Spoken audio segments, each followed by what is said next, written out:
आपने कभी महसूस किया है कि आपकी पूरी जिंदगी, आपके आसपास की हर चीज आपकी सोच का ही एक हिस्सा है?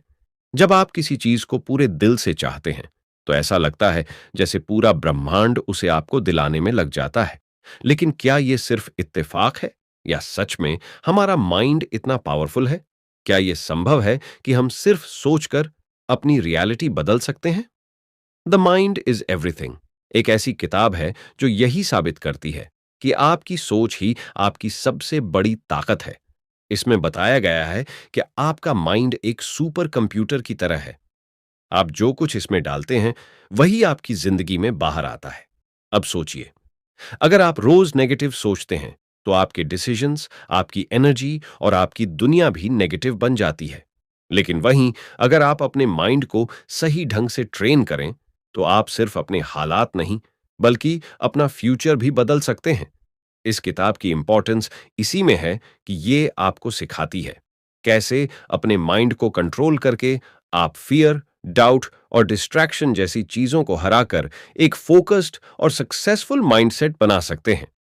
लेकिन अगर आप इस नॉलेज से दूर हैं, तो नुकसान क्या है? हर छोटी प्रॉब्लम में टूट जाना, खुद को बार बार कंपेयर करना, अपने ही गोल से डर जाना और हर बार वही सवाल करना, क्या मैं वाकई कुछ कर सकता हूं? पर जब आप इस किताब की बातों को समझना शुरू करते हैं, तो आपको मिलते हैं वो real benefits, inner clarity, deep confidence और वो माइंडसेट जो हर सिचुएशन में सॉल्यूशन ढूंढता है, बहाना नहीं। और इसी वीडियो में हम आपको बताने जा रहे हैं द माइंड इज एवरीथिंग किताब से निकली ऐसी टेक्निक्स जिनसे आप अपने माइंड को रिवायर कर सकते हैं, नेगेटिव थॉट्स को कंट्रोल कर सकते हैं और वो इंसान बन सकते हैं जो आप हमेशा से बनना चाहते थे। तो चलिए अब इस पावरफुल जर्नी की शुरुआत करते हैं। Chapter 1, you become what you think. हर विचार एक बीज है और आपका भविष्य उसी की फसल है। द माइंड इज एवरीथिंग किताब का यह पहला संदेश शायद सबसे ज्यादा ट्रांसफॉर्मेटिव है। You become what you think मतलब आपकी सोच सिर्फ आपकी जिंदगी पर असर नहीं डालती, वो आपकी पहचान बन जाती है। अब आप खुद सोचिए, अगर आप हर दिन खुद से ये कहें, मैं बहुत कमजोर हूं, मुझसे कुछ नहीं होगा, दूसरे मुझसे बेहतर हैं, तो धीरे धीरे ये बातें सिर्फ सोच नहीं रहती, ये आपकी रियलिटी बन जाती है। आपका माइंड धीरे धीरे इस बात को मान लेता है और फिर आपके एक्शंस, आपकी एनर्जी और आपके डिसीजंस उसी माइंडसेट के हिसाब से चलने लगते हैं। आइए एक सिंपल रियल लाइफ ऑब्जर्वेशन से समझते हैं। दो लोग हैं, सौरव और अनिकेत। दोनों की जिंदगी में एक ही प्रॉब्लम आई, जॉब नहीं मिली। सौरव ने सोचा, शायद मैं काबिल नहीं हूं, मेरी किस्मत ही खराब है। उसने अप्लाई करना छोड़ दिया, सेल्फ डाउट में घिर गया और धीरे धीरे उसके अंदर से कोशिश करने की इच्छा ही खत्म हो गई। वहीं अनिकेत ने सोचा, यह रिजेक्शन मेरी गलती नहीं, बल्कि मेरी ग्रोथ का हिस्सा है। उसने खुद को और ट्रेन किया, इंटरव्यू स्किल्स इंप्रूव की और तीसरे महीने में ही उसे एक अच्छी जॉब मिल गई। अब सवाल यह है, इन दोनों की सर्कमस्टेंसेस एक जैसी थीं, तो रिजल्ट अलग क्यों आया? क्योंकि सौरव की सोच हारने वाली थी और अनिकेत की सोच जीतने वाली। इस किताब में बताया गया है कि आपका माइंड एक गार्डन की तरह है। जो बीज आप इसमें रोज डालते हैं, वही एक दिन आपका ट्रूथ बन जाता है। अगर आप डर के बीज डालते हैं, तो डर उगेगा।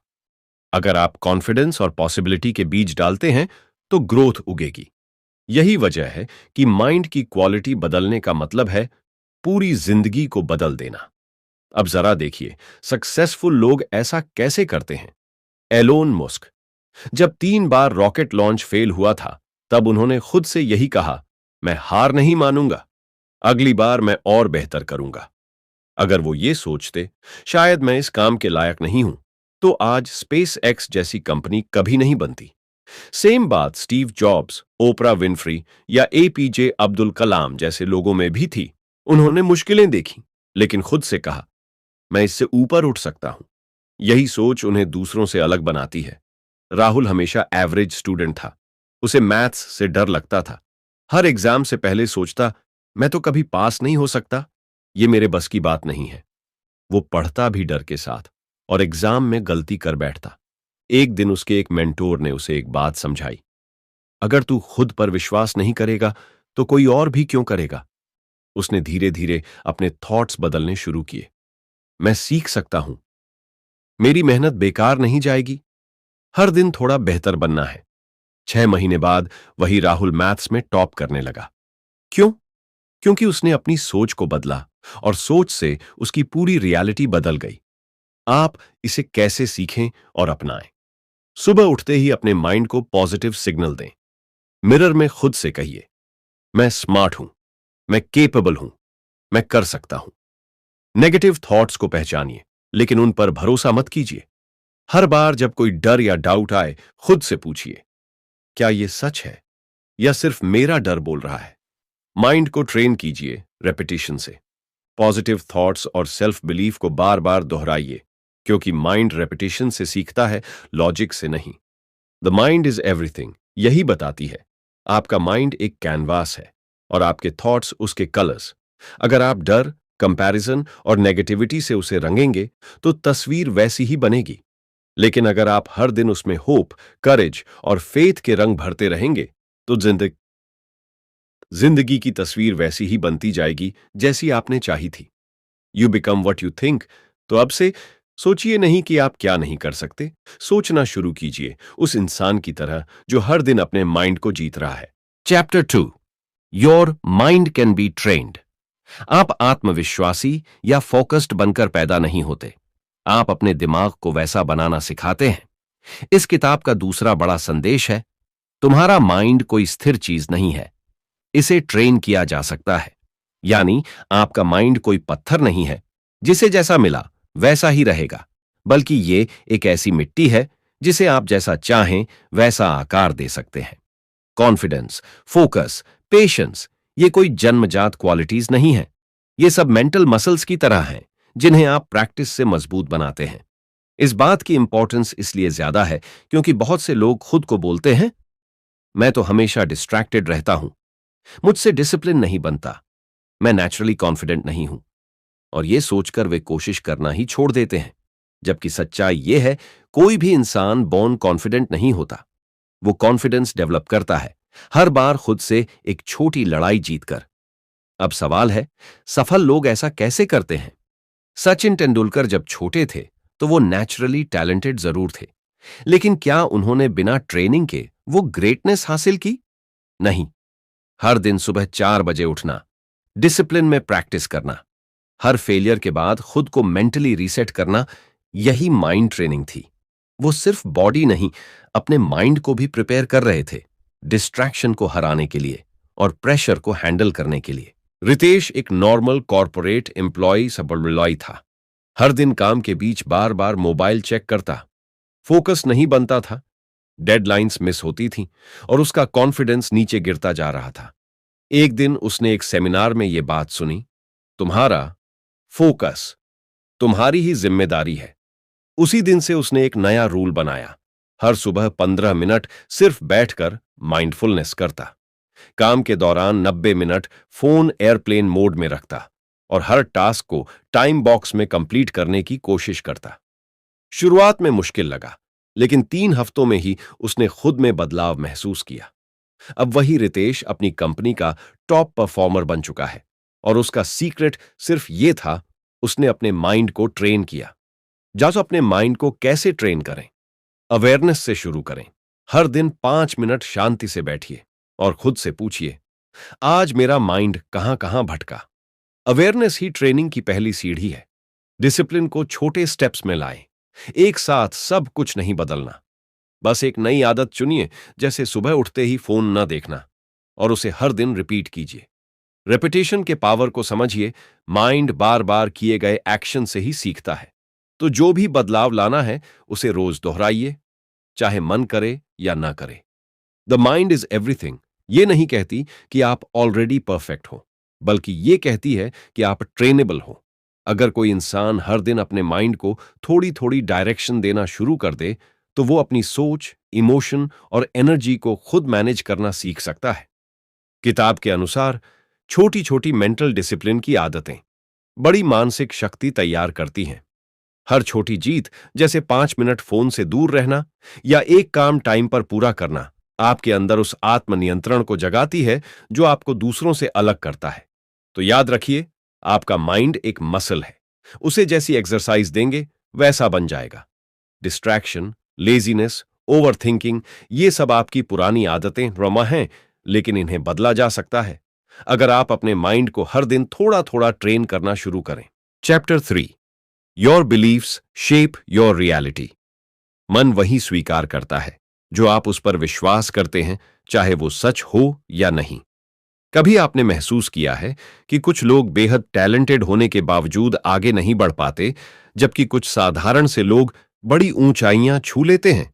इसका कारण है बिलीव्स, यानी कि आपके अंदर बैठी वो मान्यताएं जो चुपचाप आपके सोचने, समझने और करने के तरीके को कंट्रोल करती हैं।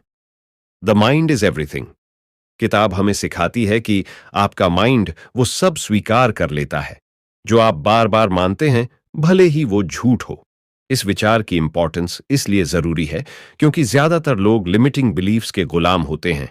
मैं कभी बोल नहीं पाता, मैं कभी लीडर नहीं बन सकता, मेरे जैसे लोग सक्सेस के लिए नहीं बने।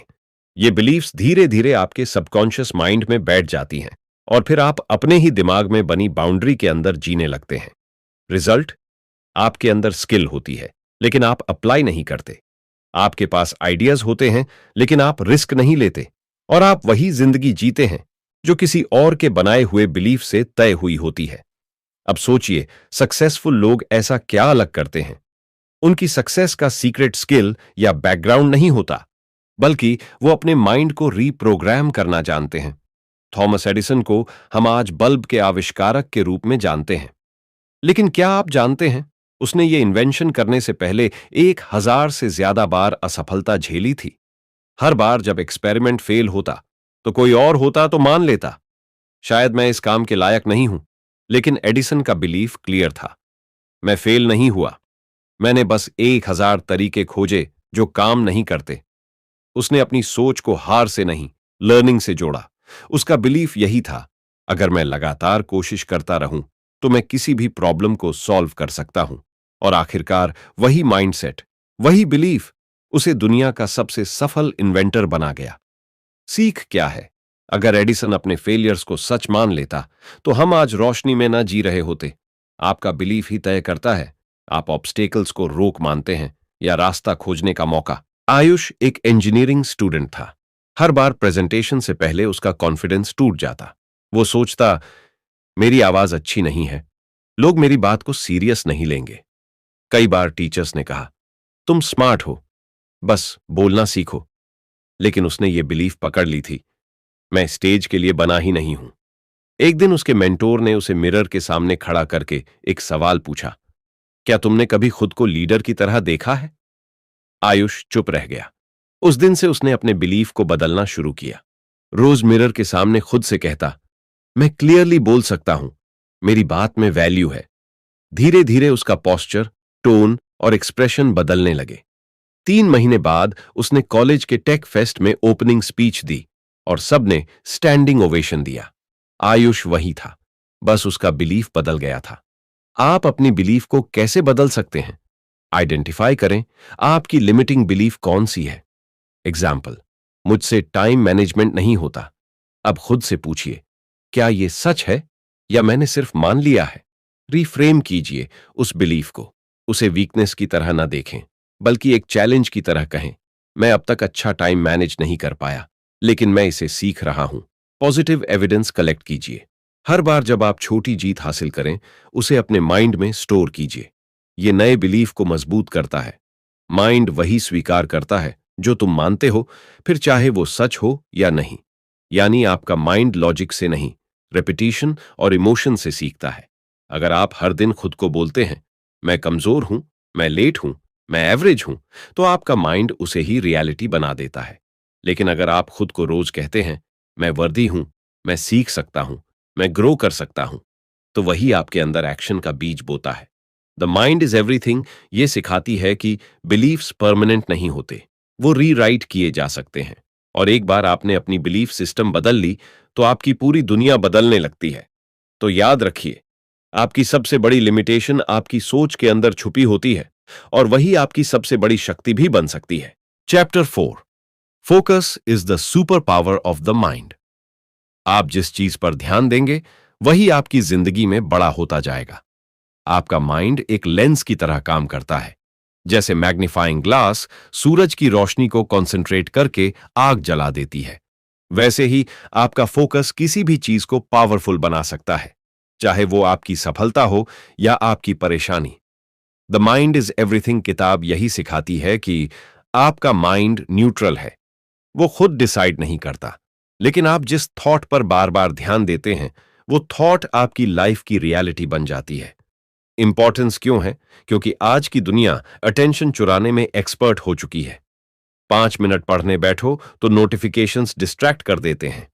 कोई आइडिया सोचो तो बीच में एड्स आ जाते हैं।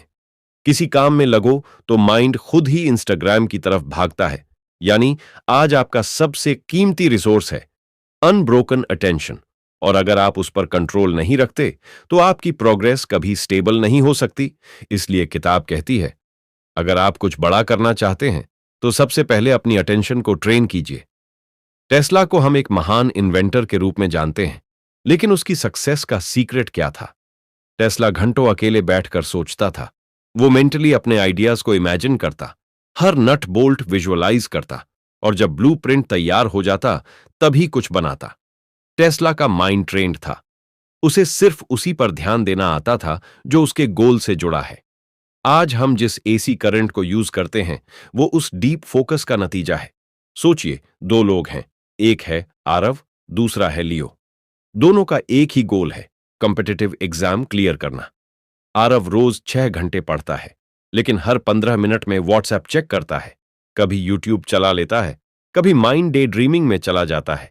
वो भले ज्यादा टाइम दे रहा है, लेकिन उसका ब्रेन कभी फुली एंगेज नहीं होता। लियो सिर्फ 3 घंटे पढ़ता है, लेकिन फोन साइलेंट, माइंड अलर्ट और सिर्फ एक सब्जेक्ट पर ध्यान देता है। हर 50 मिनट बाद 10 मिनट का ब्रेक और फिर वापसी उसी फोकस के साथ। 6 महीने बाद लियो रैंक होल्डर बन जाता है। क्यों? क्योंकि उसका माइंड स्कैटर्ड नहीं, लेजर शार्प था। अब बात करें प्रैक्टिकल टिप्स की। डिस्ट्रैक्शन का हिसाब रखिए, हर दिन लिखिए, आज किन 3 चीजों ने आपका ध्यान सबसे ज्यादा भटकाया। फिर सोचिए कैसे उन चीजों को रिड्यूस कर सकते हैं। फोकस का मसल बिल्ड कीजिए। हर दिन 25 मिनट के लिए पोमोडोरो टाइमर लगाइए, एक काम, एक जगह, जीरो डिस्ट्रैक्शन। धीरे धीरे आपकी अटेंशन स्पैन बढ़ने लगेगी। माइंड को सिंगल टास्क मोड में लाना सीखिए। मल्टीटास्किंग ब्रेन को कॉन्फ्यूज करता है। अगर आप एक बार में एक चीज पर ध्यान लगाना सीख गए तो आपका आउटपुट 5 गुना बढ़ सकता है। एनवायरनमेंट को माइंड फ्रेंडली बनाइए। Clean desk, soft light, silent background, ये छोटे चेंजेस आपके माइंड को काम और सेंटर्ड बनाते हैं।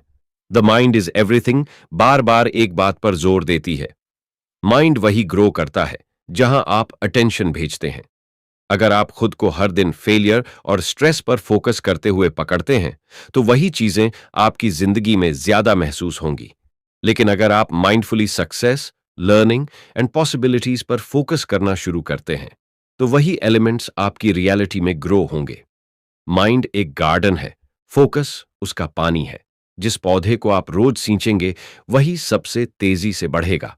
तो याद रखिए, फोकस कोई लग्जरी नहीं, ये आपकी सबसे बड़ी मेंटल स्ट्रेंथ है। और जिस दिन आप अपने फोकस पर मास्टरी पा लेते हैं उसी दिन से आपकी लाइफ का हर रिजल्ट बदलने लगता है। Chapter 5, fear is a mind created illusion. ज्यादातर डर हकीकत में नहीं होते, वो बस हमारे दिमाग की बनाई हुई तस्वीर होते हैं। क्या आपने कभी महसूस किया है कि कई बार हम किसी चीज से पहले ही डर जाते हैं, जबकि वो चीज असल में हुई ही नहीं होती? जैसे, अगर मैं फेल हो गया तो क्या होगा?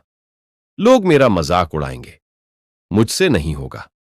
ये डर असली नहीं होते, ये बस इमेजिन्ड पेन होते हैं जो हमारे माइंड में एक इनविजिबल दीवार बना देते हैं। The mind is everything. किताब का ये चैप्टर बिल्कुल यही दिखाता है। डर सिर्फ एक थॉट है और उसे बदला जा सकता है। इस कंसेप्ट की इंपॉर्टेंस क्या है? क्योंकि जिंदगी में हम जितनी अपॉर्चुनिटीज खोते हैं उनमें से आधी इसलिए नहीं क्योंकि हम केपेबल नहीं हैं, बल्कि इसलिए क्योंकि हम ट्राई ही नहीं करते, क्योंकि हम डरते हैं। और ये डर लॉजिक से नहीं आता बल्कि इमेजिनेशन से आता है। मतलब डर कोई रियलिटी नहीं, वो बस आपके माइंड की एक मेंटल मूवी है जो आप बार बार अपने अंदर चला रहे हैं। डेविड गॉगिंस बचपन में मोटा था, कमजोर था और खुद को बिल्कुल इनकेपेबल मानता था। उसके अंदर डर बैठ गया था। मैं किसी टफ चीज के लिए बना ही नहीं हूं। लेकिन एक दिन उसने अपने इस डर को चैलेंज किया। उसने खुद से कहा, क्या यह डर हकीकत है या सिर्फ मैं खुद को रोकने का बहाना बना रहा हूं? उसने खुद को पुश किया। Navy SEAL selection, ultra marathon, extreme physical tests, और हर बार उसका माइंड उसे रोकना चाहता था। लेकिन उसने सीखा, डर को हराने का एक ही तरीका है, एक्शन। आज डेविड गॉगिंस दुनिया के सबसे मेंटली टफ इंसानों में गिना जाता है। अब जरा सोचिए, कितनी बार आपने किसी मौके को सिर्फ इसलिए छोड़ दिया क्योंकि आपके माइंड ने कहा, क्या होगा अगर मैं फेल हो गया? लेकिन फेलियर तो बाद की बात है, पहले तो आपने कोशिश ही नहीं की। यही डर का खेल है। वो आपकी जिंदगी को अंदर से कंट्रोल करता है और बाहर से आप सोचते हैं, मैं तो बस कॉशियस हूं। अब बात करें, फियर को कैसे हराया जाए। डर को नाम दीजिए। हर डर को वेग मत छोड़िए, जैसे मुझे डर लग रहा है। खुद से पूछिए, मुझे किस बात का डर है और क्यों? जब डर को शब्द मिलते हैं तो वो कमजोर पड़ने लगता है। वर्स्ट केस सिनारे लेबू सिनेरियो सोचिए और फिर उसे न्यूट्रल कीजिए। खुद से कहिए, अगर मैं फेल हुआ तो मैं क्या करूंगा? फिर उसका प्लान बनाइए। जब माइंड को रोड मैप मिलती है तो डर कम हो जाता है। स्मॉल एक्शंस लीजिए। तुरंत एक्शन ही एकमात्र तरीका है जिससे डर की इल्यूजन टूटती है। छोटा कदम उठाइए, फिर दूसरा, फिर तीसरा। धीरे धीरे आपका माइंड समझने लगता है, डर सिर्फ सोच में था, रियलिटी में नहीं। अधिकतर डर असली नहीं होते, वो सिर्फ मन की आदतें होती हैं। यानी डर कोई मॉन्स्टर नहीं है, वो बस एक शैडो है जो तब तक आपको रोकता है जब तक आप उस पर लाइट नहीं डालते। द माइंड इज एवरीथिंग कहती है, आपका दिमाग हमेशा कंफर्ट जोन चाहता है। वो चाहता है कि आप सेफ रहें, बिना रिस्क, बिना डिस्कंफर्ट। लेकिन ग्रोथ, लर्निंग और रियल कॉन्फिडेंस सिर्फ तब मिलती है जब आप उस मेंटल इल्यूजन को तोड़ते हैं। तो याद रखिए, डर कोई वार्निंग नहीं, वो एक इनविटेशन है अपने आप को और गहराई से समझने की, अपने कंफर्ट जोन से बाहर निकलने की। डर से भागो मत, उसे समझो, एक्शन लो, और फिर देखो कैसे आपकी जिंदगी खुद ब खुद फियरलेस बन जाती है। Chapter 6, you can rewire your mind. आपका अतीत आपकी जिंदगी को तब तक कंट्रोल नहीं करता जब तक आप उसे इजाजत नहीं देते। सोचिए, आपका माइंड एक ऐसा रास्ता है जिस पर जितना ज्यादा चलोगे वो उतना साफ होता जाएगा। अगर आप हर दिन अपने अंदर ये सोचते हो, मैं हमेशा फेल होता हूं, मुझसे ये नहीं होगा, मेरे साथ तो ऐसा ही होता है, तो आपका दिमाग उसी रास्ते को बार बार दोहराता है और वही आपकी रियलिटी बन जाती है। लेकिन अगर आप हर दिन नई सोच चुनना शुरू कर दें तो कुछ समय बाद आपका माइंड नया रास्ता बनाना शुरू कर देता है। इसी को कहा जाता है न्यूरोप्लास्टिसिटी, यानी आपका दिमाग खुद को बदल सकता है। द माइंड इज एवरीथिंग किताब इस बात पर जोर देती है कि का माइंड फिक्स्ड नहीं है, वो प्रोग्रामेबल है। आप चाहें तो नेगेटिव पैटर्न्स को तोड़ सकते हैं और नए हैबिट्स क्रिएट कर सकते हैं, सिर्फ अपनी सोच, अनुभव और रेपिटेशन के जरिए। बेंजामिन का बिलीफ था, पर्सनैलिटी चेंज नहीं हो सकती, मैं जैसा हूं वैसा ही रहूंगा। लेकिन जैसे जैसे उसने साइकोलॉजी पढ़ना शुरू किया, उसने पाया कि पर्सनैलिटी कोई फिक्स चीज नहीं होती, बल्कि डेली चॉइसेस से बनी एक स्टोरी होती है। उसने अपनी सोच बदली, डेली राइटिंग की हैबिट डेवलप की और अपने थॉट्स को कॉन्शियसली चेंज किया। आज वो हजारों लोगों को सिखाता है, तुम वो नहीं बनते जो तुम हो, तुम वो बनते हो जो तुम रोज करते हो। उसका ट्रांसफॉर्मेशन किसी मिरेकल से नहीं, बल्कि मानसिक पुनर्निर्माण से हुआ। मान लीजिए, कोई इंसान बार बार देरी करता है, हर बार कोई जरूरी काम आता है वो टाल देता है, फिर दया आता है, फिर शर्म, फिर वही पैटर्न दोहरता है। अब उसके मन में एक रास्ता बन गया है, असहज स्थिति से बचना, थोड़ा बेहतर महसूस करना और यही आदत बन जाना। अगर वो इंसान ये समझे कि ये पैटर्न मेरा नेचर नहीं, बल्कि एक बार बार दोहराया गया ब्रेन लूप है, तो वो उसे तोड़ सकता है। कैसे? छोटे स्टेप्स से, जैसे 5 मिनट का काम तुरंत शुरू करना, फोन को 10 मिनट एयरप्लेन मोड में रखना, या चेकलिस्ट बनाकर एक टिक लगाना। ये छोटे स्टेप्स माइंड में नया सिग्नल भेजते हैं, अब मैं डिले नहीं करता, मैं स्टार्ट करता हूं। धीरे धीरे पुराना पैटर्न फेड होता है और नया स्ट्रांग बनता है। अपने माइंड को दोबारा से तैयार करो। Awareness is the first step. हर बार जब आप अपने पुराने सोच के पैटर्न में जाते हैं, उसे पकड़िए। खुद से पूछिए, क्या मैं दोबारा वही सोच रहा हूं जो मुझे रोकती है? Replace the loop with new actions. हर बार जब नेगेटिव थॉट आए, तो उसे एक एक्शन से तोड़िए। एग्जाम्पल, मुझसे नहीं होगा। एक्शन, मैं सिर्फ 3 मिनट ट्राई करता हूं। Use environment as your tool. वो जगह, लोग और रूटीन बदलिए जो आपको बार बार पुराने पैटर्न में खींचते हैं। इमोशन के साथ रेपिटेशन कीजिए, ड्राई अफर्मेशन नहीं। इमोशन के साथ बोलिए, मैं नियंत्रण में हूं, मैं अपने विचार खुद बनाता हूं, मैं विकास को चुनता हूं। दिमाग को आपके अतीत से फर्क नहीं पड़ता। वो सिर्फ आज आप क्या सोचते और महसूस करते हैं, उसी पर प्रतिक्रिया करता है। यानी आपका ब्रेन किसी पुरानी स्टोरी से बंधा नहीं है। वो बस इतना जानता है, आज तुमने क्या दोहराया। The mind is everything. हमें यह विश्वास दिलाती है कि बापरफा आप कोई भी सोच, कोई भी हैबिट, हर एज, हर स्टेज पर बदल सकते हैं, अगर आप रोज उसे कॉन्शियसली चूज करें। माइंडसेट शिफ्ट क्या है?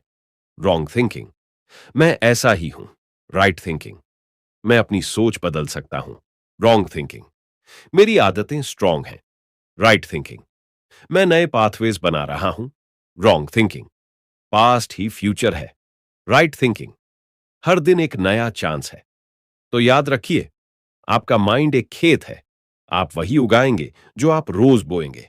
और अगर आप हर दिन अवेयरनेस, प्रैक्टिस और पेशेंस से बोना शुरू करें, तो कुछ ही समय में आपकी पूरी जिंदगी बदल सकती है। Chapter 7, stillness strengthens the mind. मौन में मन अपनी असली शक्ति में लौट आता है। आज के जमाने में जहां हर सेकंड में कुछ न कुछ चल रहा है, mobile notifications, background noise, mental chatter, ऐसे में चुप रहना या रुकना हमें बेकार लगने लगता है।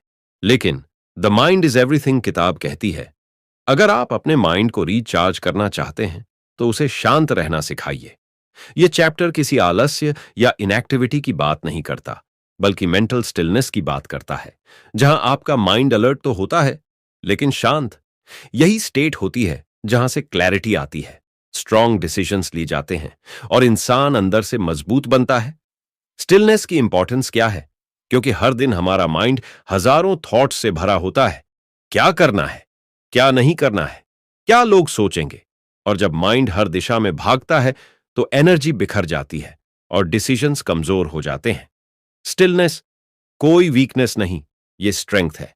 ये वो शक्ति है जो आपके अंदर पहले से छिपी होती है। बस उसके लिए आपको माइंड की आवाजें बंद करनी होती हैं। आइजनहावर पर वर्ल्ड वॉर 2 के क्रिटिकल टाइम में डिसीजंस लेने की भारी जिम्मेदारी थी। हजारों जिंदगियां उसके एक फैसले पर टिकी थीं, लेकिन वो कभी भी जल्दबाजी में डिसीजन नहीं लेता था। जब भी कोई बड़ा संकट आता, वो एक कमरा चुनता, खुद को कुछ मिनटों के लिए अलग करता, गहरी सांसें लेता और माइंड को पूरी तरह शांत करता। उसका मानना था, क्लैरिटी तब आती है जब माइंड शांत होता है, और वही क्लैरिटी सही निर्णय देती है। यही वजह थी कि वो हिस्ट्री का सबसे बैलेंस्ड और रिस्पेक्टेड मिलिट्री स्ट्रेटेजिस्ट बना। मान लीजिए आपको 2 जॉब ऑफर्स मिले हैं या कोई टफ डिसीजन लेना है। आप बार बार दोस्तों से पूछते हैं, इंटरनेट पर कंपैरिजन करते हैं, और माइंड और भी ज्यादा कंफ्यूज हो जाता है। क्यों? क्योंकि आप लगातार नॉइज में हैं, बाहर की भी और अंदर की भी। लेकिन अगर आप एक शांत जगह पर बैठ जाएं, 10 मिनट डीप ब्रेथिंग करें और माइंड को बिना जजमेंट के ऑब्जर्व करें, तो जवाब खुद ब खुद भीतर से आने लगता है। यही होता है पावर ऑफ स्टिलनेस। इस स्टिलनेस को कैसे डेवलप करें? डेली साइलेंट टाइम फिक्स कीजिए, 10 से 15 मिनट। कोई म्यूजिक नहीं, कोई फोन नहीं, सिर्फ आप और आपका माइंड। इस समय का काम है कुछ भी करना नहीं, बस माइंड की आवाजों को ऑब्जर्व करना। डीप ब्रीदिंग प्रैक्टिस, जब भी कंफ्यूजन या स्ट्रेस हो, 10 डीप ब्रेथ्स लीजिए। आप पाएंगे कि माइंड ऑटोमेटिक स्लो डाउन होता है और आपके अंदर क्लैरिटी आने लगती है। ऑब्जर्व बिफोर रिएक्टिंग, हर सिचुएशन में तुरंत रिएक्ट मत कीजिए। एक पॉज लीजिए, 5 सेकंड का मेंटल साइलेंस। फिर सोचिए, मैं क्या सोच रहा हूं? यही पॉज आपकी सबसे बड़ी ताकत बनेगा। द माइंड इज एवरीथिंग कहती है, साइलेंस दिमाग का रिसेट बटन होता है। आज हम हर चीज का सॉल्यूशन बाहर ढूंढते हैं, लेकिन हमारी सबसे सच्ची ताकत हमारे अंदर है, और वो हमें तभी दिखती है जब माइंड शांत होता है। स्टिलनेस कोई लग्जरी नहीं है, ये आपकी लाइफ के लिए एक मेंटल जिम है, जहां हर दिन 10 मिनट भी बिताने से आपका फोकस, इमोशनल कंट्रोल और डिसीजन पावर 10 गुना बढ़ सकता है। तो याद रखिए, जो इंसान शोर में भी खुद को शांत रख सकता है, वो किसी भी तूफान में सही रास्ता देख सकता है। मौन कोई कमजोरी नहीं, ये उस इंसान की पहचान है जो अपनी अंदर की आवाज को बाहर की दुनिया से ज्यादा मानता है। हम सबकी जिंदगी में कभी ना कभी एक सवाल जरूर आता है, मैं अपनी सोच को कैसे बदलूं? मैं इतना परेशान क्यों रहता हूं? मैं आगे क्यों नहीं बढ़ पाता? और जवाब है, क्योंकि हमारा माइंड वही बन गया है जो हम उसे हर दिन सिखा रहे हैं। यह किताब हमें बहुत साफ साफ बताती है कि हमारे विचार ही हमारी सबसे बड़ी शक्ति है और सबसे बड़ी सीमा भी। अगर हम हर दिन खुद से कहते हैं, मैं कमजोर हूं, मेरे बस की बात नहीं, तो हमारा माइंड उसी को सच मान लेता है। लेकिन अगर हम सोचें, मैं बदल सकता हूं, मैं सीख सकता हूं, तो हमारा माइंड नए रास्ते बनाना शुरू कर देता है। हमारा डर असली नहीं होता, वो सिर्फ एक सोची गई तकलीफ होती है जो एक्शन लेते ही गायब हो जाती है। हमारा माइंड एक मशीन की तरह है, जो हम उसे सिखाते हैं वो वही दोहराता है। अगर हम डिस्ट्रैक्शंस, नेगेटिव थॉट्स और गिल्ट से उसे भरते हैं, तो बाहर की दुनिया भी वैसी ही दिखने लगती है। लेकिन जब हम अपने माइंड को फोकस, स्टिलनेस और अवेयरनेस से ट्रेन करते हैं, तो क्लैरिटी बढ़ती है, डिसीजंस बेहतर होते हैं, और हम अपनी जिंदगी को अपनी शर्तों पर जीने लगते हैं। आपका पास्ट चाहे जैसा भी रहा हो, वो आपको डिफाइन नहीं करता जब तक आप उसे हर दिन दोहराते नहीं। आप हर सुबह एक नया थॉट चुन सकते हैं, एक नया पैटर्न बना सकते हैं, और धीरे धीरे अपना पूरा इनर सिस्टम रिवायर्ड कर सकते हैं। सिर्फ एक शर्त है, आपको यह समझना होगा कि द माइंड इज एवरीथिंग। तो अगर आप अपने माइंड को समझ गए, तो दुनिया की कोई ताकत आपको रोक नहीं सकती। अगर आपको यह वीडियो पसंद आया हो, तो इसे जरूर शेयर कीजिए और हमारे चैनल को सब्सक्राइब करना ना भूलें, ताकि अगली बार जब जिंदगी सवाल पूछे, तो आपके पास जवाब भी हो और हिम्मत भी।